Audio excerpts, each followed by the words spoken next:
Hi, I'm Letitia Wolf, your girl behind the chair at Fierce Salon and Spa. Today I want to talk to you a little bit about an uncomfortable subject: round brushing your own hair. Every time you leave my chair, you say, "If only I could take you home with me to do my hair every morning." And I totally understand what you mean, because I too have to round brush my own hair every morning. So I feel your pain completely. In the following video, I'm going to show you step by step how I round brush my own hair, in the hopes of giving you, 1, some comfort to know that it's hard for me too, and 2, some tips on how to do it yourself.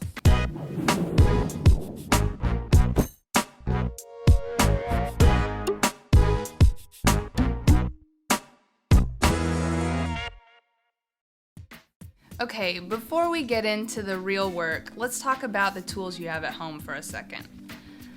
Your blow dryer. It's one of those things, and I hate to say it, but if you spent less than $50 on your blow dryer, it may not be drying your hair healthfully or effectively. The second thing we want to think about your blow dryer is, does it have a directional attachment? If you're blow drying your hair without the directional attachment, you really don't have a lot of control over where your hair and in what direction it's drying. The directional attachment really allows you to focus the attention of the air in the direction you're trying to go. It's very important. Let's talk about your brushes.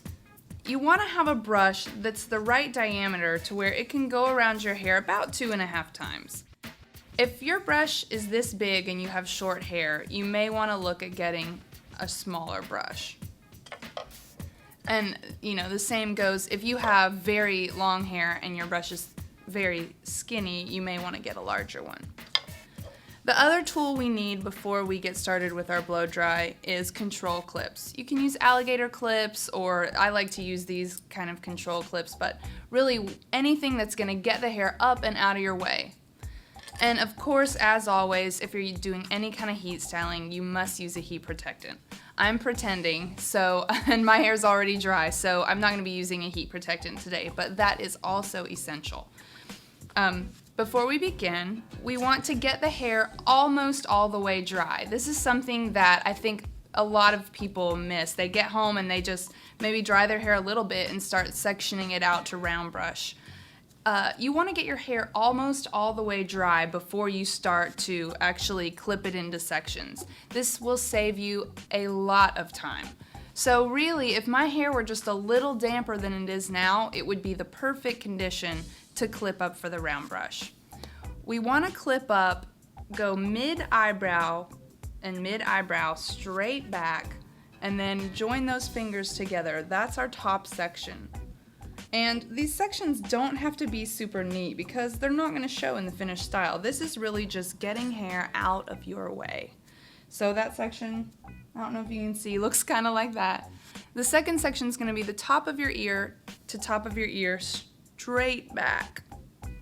We'll clip that up out of the way. If your hair is really thick, you may find that you have to do 2 sections down the head, up and out of the way.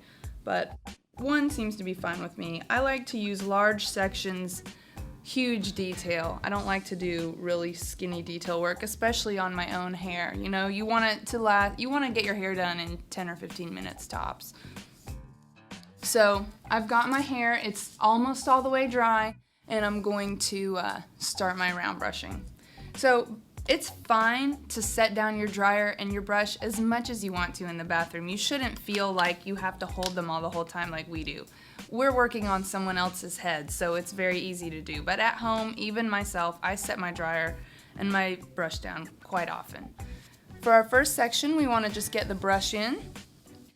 And you want to think about your hair as being the meat in a sandwich between your brush and your blow dryer. The blow dryer needs to have its directional attachment blowing over the top of the brush. So it's going to go down, down, down to the ends. When you get down to the ends, you want to give a little extra time for heat. Maybe just 2 seconds. So it would look like this. Down, down, down, down, down, a little extra time. Take the blow dryer off. Let the hair cool a little bit, and drop it. This is gonna give you that great shape. By letting the ends cool like that, you get a little extra set time. I just divide the bottom into two, so here's my second one. Sandwiching the hair, going down to the end to give a little extra time, remove the dryer, let it cool, drop it.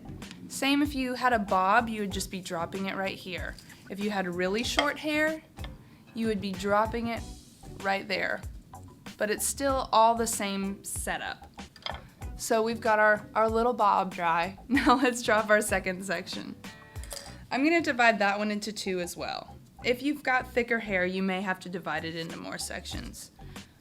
We're gonna brush through it, get rid of any tangles, put our brush near the scalp, sandwich the hair, and start moving down the length of the hair. When you get to the ends, let it heat for a minute, remove the dryer, drop the hair, and then we'll do the other side. Now there's a part of your hair that no matter how good you get at styling your hair, will always be the most difficult, and that's the back of your hair. So even if we've divided this midsection into two, I usually like to take one extra section right in the back of our hair, in that part that is just so difficult. I like to grab that out and always give it a little extra love and attention. So I put my brush in, sandwich with my dryer, move out to the ends, and my hair's super long, so it's getting to be a tricky issue.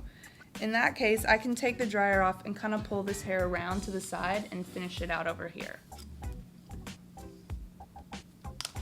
When you're flat ironing, you may find that you want to do that too. Always give extra attention to that area of the head that's hardest to reach, because you can do this perfect flat iron and still have lumps back there. So it never hurts to go over that an extra time. For our third section, this section is where we want to create our volume. So we're going to pull these straight up. These sections will just go straight across the head. So just take your finger, divide, and pull up. Hello. Comb out tangles, place the brush, sandwich the hair, go straight up. Making sure, as usual, that the air is blowing over the top of the brush, little extra time at the end, remove the dryer, drop the hair. Again, my hair is pretty fine, so I can do this in two sections. You may find that you need to do it in three.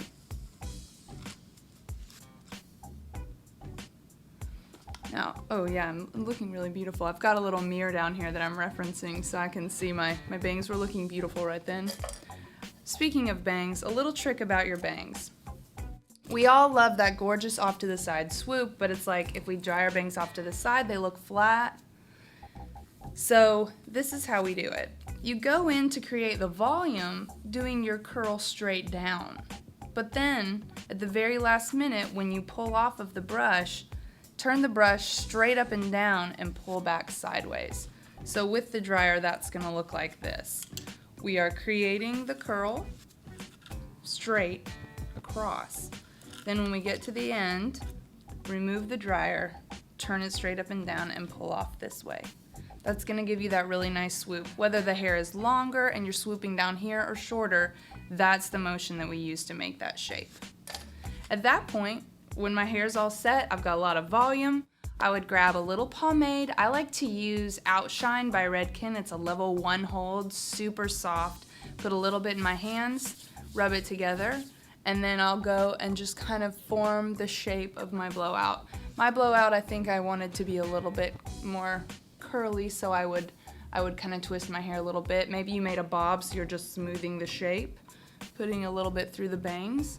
Give it a little hairspray, and that's it. Don't get discouraged if it feels a lot harder than it looks. It takes a little practice, and that's what your stylist is for. You can go in and show them what you're doing, and we can give you tips on how to do it a little better, how to save a little bit of time. I hope this helped, and I'll look forward to seeing you behind the chair.